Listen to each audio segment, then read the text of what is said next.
네, 세스 책에 대해서 진도가 멈춘 지 너무 오래됐죠. 거의 한 6개월 만에 하는 것 같기도 하고. 이번 세스 266쪽부터 5페이지는 꿈에 대한 얘기인데, 세스가 어찌 보면은 이 지구상에서 이제 그 제인 로버츠라는 영매를 통해서 어, 이런 책을 만들어냈는데, 평행우주에 대해서 가장 정확하고 가장 구체적으로 얘기한 지구상의 최초의 책일 가능성이 많아요. 이게 1960년대이기 때문에 다세계 해석이 1970년대부터 대중에게 공개되기 시작한단 말이에요.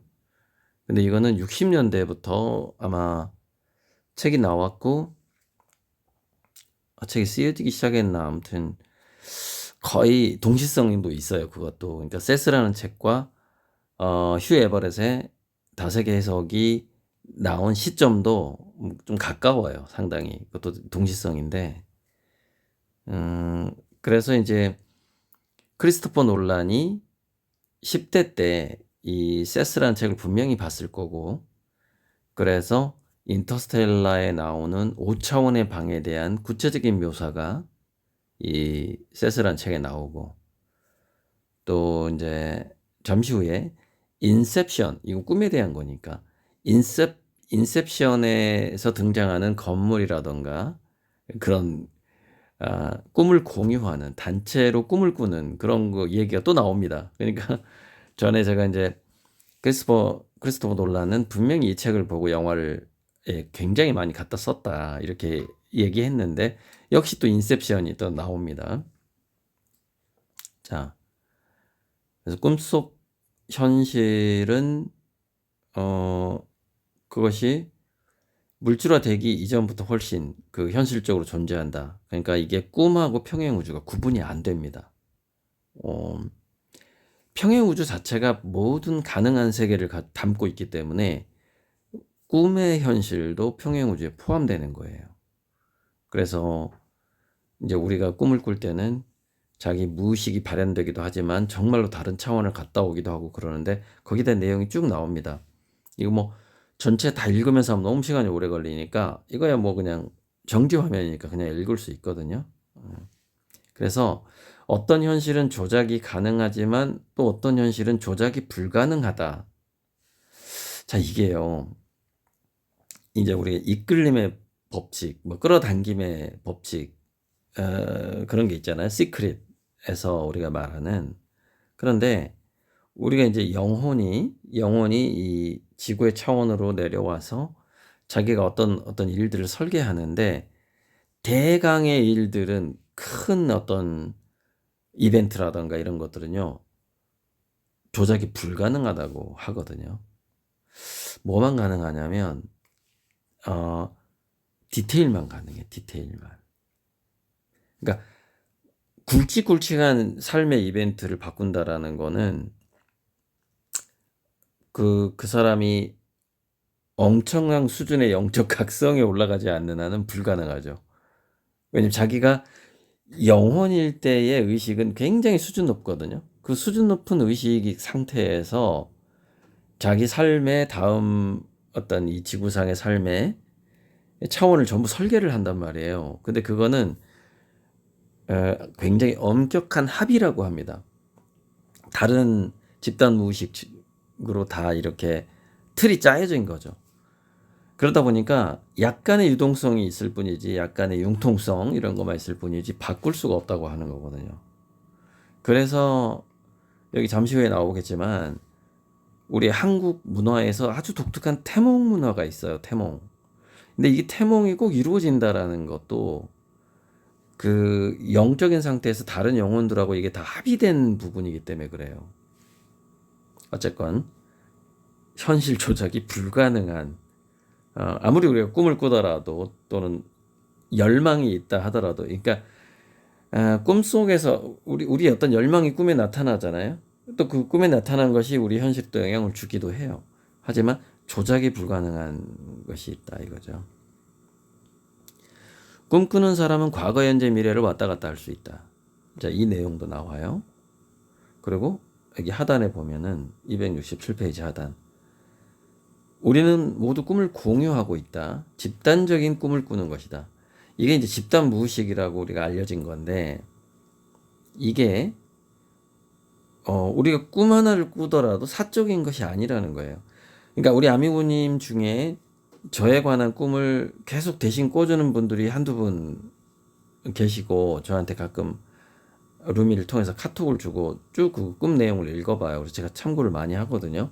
그러니까 제 미래에 대한 것을 아미고님이 꿈을 꿔줄 수 있어요. 대신 그 태몽도 뭐 할아버지가 꾸기도 하고 삼촌이 꾸기도 하고 그럴 수 있어요. 애들 태몽도. 이제 그 어떤 애정도가 중요하죠. 관심도 이런 게 중요한데, 이게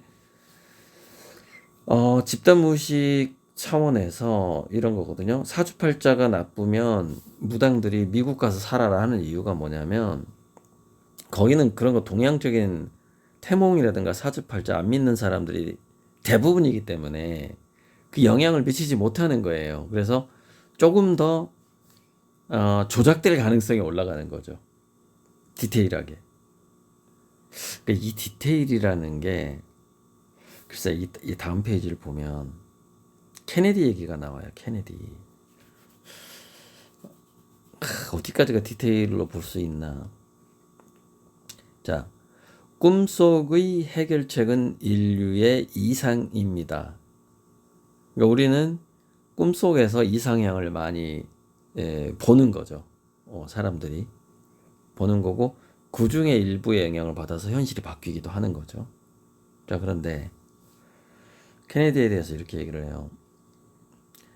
케네디의 죽음에 대해서 예지몽을 다른 사람들이 많이 꿔줬다. 예언가들도 있었고, 막 청와대를 백악관 쪽에 연락하기 위해서 엄청 애썼던 예언가들도 있었어요. 당시에 그 도달하지 못했고, 하지만 케네디도 어느 정도 알게 됐다는 거예요. 거기에 대해서 예측을 하기도 했고, 뭐 좀 쓸데없는 걱정이라고 생각했을 수도 있고. 근데 그 케네디의 암살이 가장 적합한 해결책은 아니었는데, 그는 물질적 현실에서 특정한 시간대에 그 사건을 겪을 가능성이 가장 많은 사람이었죠. 그러니까 타인의 저격으로 인해서 사망할 가능성이 가장 많은 사람이었죠. 이렇게 얘기하잖아요. 그러니까 이거 결국에는 뭐예요? 큰 설계를 바꾸지 못한 거잖아요. 하지만 여기서 바꿀 가능성도 있었다라는 거는 남아 있어요. 남아 있죠. 자, 우리는 꿈을 통해 물질적 현실을 바꾸고 육체적 체험은 꿈의 체험을 바꿉니다. 둘 사이엔 끊임없이 상호작용이 이루어지고 있다. 우리는 물질이나 반물질로 구성되어 있을 뿐만 아니라 그 둘의 중간적 성격을 지닌 무수한 종류의 현실들이 존재한다. 이거는 지금 세스의 말을 이 저자가 정리해서 기록한 거예요. 또 다른 가능한 현실 세계들이 많이 존재하는데, 우리는 확률적으로 가장 높은 현실을 체험하는 거죠. 근데 그 확률적으로 높다라는 게 저는 99.8% 정도 되는 것 같아요. 그러니까 디테일, 우리가 바꿀 수 있는 디테일은 과연 몇 프로일까? 0.2%도 어쩌면 너무 크게 생각하는 건지도 몰라요. 그만큼 이 어떤 운명의 힘이라는 건 정말 대단한 것 같다는 생각을 좀 많이, 이렇게 뇌과학이라든가 양자 물리학 쪽 뭐 썰이라던가 이렇게 그 깨달은 자들이 해준 이야기라든가 이런 걸 듣다 보면 운명의 힘이 정말 대단하구나 하는 걸 더 많이 느끼게 되는데, 자, 인간의 생각과 꿈은 우리가 생각하는 것보다 훨씬 더 멀리 파급 효과를 가진다.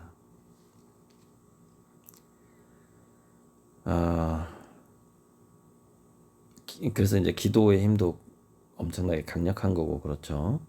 그래서 건물처럼 실제하는 것이다. 그것이 우리가 어디 염원, 꿈조차. 그리고 일단 창조된 것은 결코 물을 수 없다. 이게 여러 가지 거하고 연결되는데요. 우리가 한번 이 현실이든 아니면 다른 현실이든 어떤 미래에 대한 꿈을 꿨어요. 저 같은 경우에는 화본기통이라던가 선본홍제 그리고 미술품이 대단한 스테이블 코인의 어떤 기반이 되는 그런 상상을 하고 있고, 우리 아미고진 또 그걸 믿는 아미고진들 많잖아요. 믿고 있고 같이 함께 하고 있고. 이렇게 생각해 봐야 돼요. 일단 창조된 것은 결코 물을 수 없다. 무슨 얘기냐면은 아미고님도 저도 그것이 현실화되는 것을 겪을 수밖에 없어요. 언제? 현재. 단 이 현재가 지금 이 2026년으로 넘어가는 이 시점이 여러 가지 버전이 있는 거예요. 근데 확률적으로 굉장히 높은 확률로 그걸 경험을 할 건데, 문제는 뭐냐면은 그것을 경험하지 못하고 이제 제가 흔히 말하는 고리방주에서 이탈하는 이탈자들이 있는데, 이탈자들은 그걸 경험 못할 수 있어요. 왜? 그들은, 그러니까 우리가 주식 사고 파는 거랑 비슷한데, 주식을 사면 그 회사가 잘 됐으면 하잖아요. 그리고 또 팔면 자기 선택이 맞을 거라는 걸 또 이렇게 하기 때문에 그거를 염원하게 되고, 팔면은 주가가 내려갔으면 한 생각을 하게 돼요. 근데 그런 식으로 생각한다고 꼭 그렇게 되는 건 아닌 거고요. 어쨌건 그래서 우리가 끊임없이 객관성을 공부한다라는 건 뭐냐면 더 높은 확률을 발굴하는 것이지 더 높은 확률을 만들어내는 건 아니에요. 점점 더 그거를, 그러니까 미래로부터 오는 영감들이 분명히 있긴 한데, 그 자기 영감에 대해서 이게 정말 객관적으로 가능성이 몇 프로가 있는 거지라고 끊임없이 이렇게 의심을 해봐야 되겠죠. 그러니까 저도 많이 의심을 해봤죠. 허공기통하고 제가 이제 그동안 유튜브에서 쭉 이야기해왔던 이 지구의 미래에 대해서, 지구 문명의 미래에 대해서 막 영감이 막 오는데 저도 제가 의심한다니까요. 의심해보고 나서 이거 될 것 같다 싶은 것만 유튜브에 올리는 거예요. 책에 쓰기도 하고. 근데 제가 책에 쓰고 유튜브에 올리는 것 중에 이게 미래에 대한 거기 때문에 정확하지 않을 수도 있어요. 물론. 어쨌건 다음 중요한 부분으로 넘어가자면, 꿈의 전기적 실체가 그것이 어떤 파동이 있다라는 거 아닙니까? 전기적 실체라는 게 주파수나 파동이 있다라는 거 아니에요. 꿈의 전기적 실체는 암호화함으로써 두뇌에서 뿐만 아니라 우리의 지각 범위 내에서도 그 결과를 체험할 수 있다. 오래전에 잊혀진 꿈의 체험도 육체의 세포 속에 정기적으로 암호화된 데이터로 보존된다. 꿈의 체험은 다른 모든 체험과 함께 세포 속에 존재한다. 굉장히 중요한 부분인데, 이게 뭐냐면 후성유전학의 근본이에요. 그러니까 제가 예전에 후성유전학 강의 했었는데, 메틸화 해가지고 DNA라는 것이 하나의 향수병이라고 생각해봐라. 그러면 그것이 뚜껑이 열리면 그 향기가 빠져나오고, 뚜껑이 닫히면 향기가 안 나오는 건데, 그 향기가 빠져나오는 것이 DNA가 발현되는 것이다. 이렇게 강의를 했어요. 그런데 그 뚜껑을 여는 것, 자기 DNA 속에 있는 아름다운 향기가 담겨 있는 향수병이 있는데, 그걸 뚜껑을 어떻게 여냔 말이에요. 그걸 여는 게 오랜 염원도 필요해요. 그런데 그 염원과 기도가 믿음이 99.8%까지 가야 돼요. 아까 제가 99.8%라고 그랬잖아요. 그 믿음이 상당히 올라가야 돼요. 근데 그 믿음이 아주 올라가게 되면은요, 어떤 상태가 되냐면 자기 운명에 대해서 감사한 상태로 바뀌어버려요. 그래서 자기 운명에 대해서 참 감사하다 라는 상태로 갔다라는 건 뭐냐면은 굉장히 현실화와 가까워졌다는 것을 의미해요. 그게 99.8점까지 간 거니까. 8%까지. 자, 거기서부터 이제 그게 우리 세포화가 되는 거죠. 그러면서 질병이 치유된다거나 DNA가 바뀐다거나 성격이 바뀐다거나 이제 이런 현상이 나타나기 시작하는 거예요. 우리가 흔히 말하는 육체적 기적이 나타나기 시작하는 거죠. 그래서 그 자기가 어느 정도의 믿음의 그러니까 믿음의 정도가 됐는가. 근데 이게 한순간 감사로 딱 바뀌어요. 그러면 그게 99.8%가 됐다 이렇게 이제 생각할 수가 있을 것 같고요. 자, 우리의 꿈은 퍼스널리티와 함께 독자적 불멸성을 가진다. 그래서 자, 지속적인 닮은 꼴을 만들어낸다. 이게 우리가 평행우주를 생산해내는 만들어내는 신이라는 증거예요. 그러니까 이게 세스는 약하게 얘기하고 있지만 신의 자녀로서 우리가 다른 우주를 창조해낼 수 있는 능력을 갖고 있다라는 것이 이제 이 글들에서 우리가 읽어낼 수가 있어요. 그리고 이제 그것을 우리가 그 경험체를 갖게 되죠. 꿈의 체험이 세포 속에 존재하듯이 우리가 생각했던 것들, 상상했던 것들, 꿈에서 겪었던 것들, 그리고 이 꿈 속에서 뭐 자기의 전생이든 전전생이든 동시에 살고 있다고 하고 그게 또 막 바뀐단 말이에요. 그 캐릭터가 사람마다 또 바뀌어 있고 그래요. 그래서 어쨌건 이 우주는 되게 평등해요. 그 형평성이 있고 그런데 우리가 겪는 현실이 딱 이렇게 한정된 차원이다 보니까 여기서 무수한 아바타로 지금 갈라져 있을 뿐이에요. 그냥 그런 건데 어쨌건 너무 이게 다 평등하다 그럼 재미가 너무 없기 때문에 또 그게 또 허락되지도 않고 이 평행 우주라는 것이 분파해 나가는 게 있어서 또 굉장히 개성을 갖는 버전으로 각각의 그 영혼들이 각각의 퍼스널리티가 그 개성 있는 전생을 갖게 되죠. 이렇게 어느 정도 줄기를 갖게 돼요. 그러나 그것이 서로 겹쳐 있기 때문에 그것을 윤회를 할 때 불령을 한다라고 표현하기도 해요. 즉 무슨 얘기냐면 80%만 윤회가 되고 20%는 다른 존재로 태어난다. 다른 존재의 어떤 세포 속으로 들어갈 수도 있고 막 이렇게 되는 거예요. 그래서 그러다 보니까 예를 들자면 일본에 가면은 박정희의 영혼과 안 죽은 의사의 영혼을 모신다는 무당이 그렇게 많다는 거예요. 일본에. 우리나라도 뭐 애기동자 뭐 막 있는데 근데 그게 가능해요. 그러니까 한 영혼이 여러 버전으로 여러 무당한테 갈 수도 있는 거죠. 그래서 작용을 할 수가 있어요. 왜냐면 영혼의 세계, 꿈의 세계라는 것이 이렇게 비슷해서 동시에 여러 차원에서 작용을 해낼 수가 있기 때문에 막 코미디 영화에 보면은 나는 메가더 신이 뭐 나의 그러니까 신발이 메가더로부터 온다 뭐 이런 그런 우스갯소리도 있고 한데 과거에 우리 뭐 몇 대 조상이 무당이었기 때문에 그 할머니 신이 뭐 공수를 내려줘서 내가 이런 예언을 할 수 있다 등등등 그런 것들이 그 신적인 존재가 단지 한 명의 영매에게만 가는 건 아니라는 것이죠.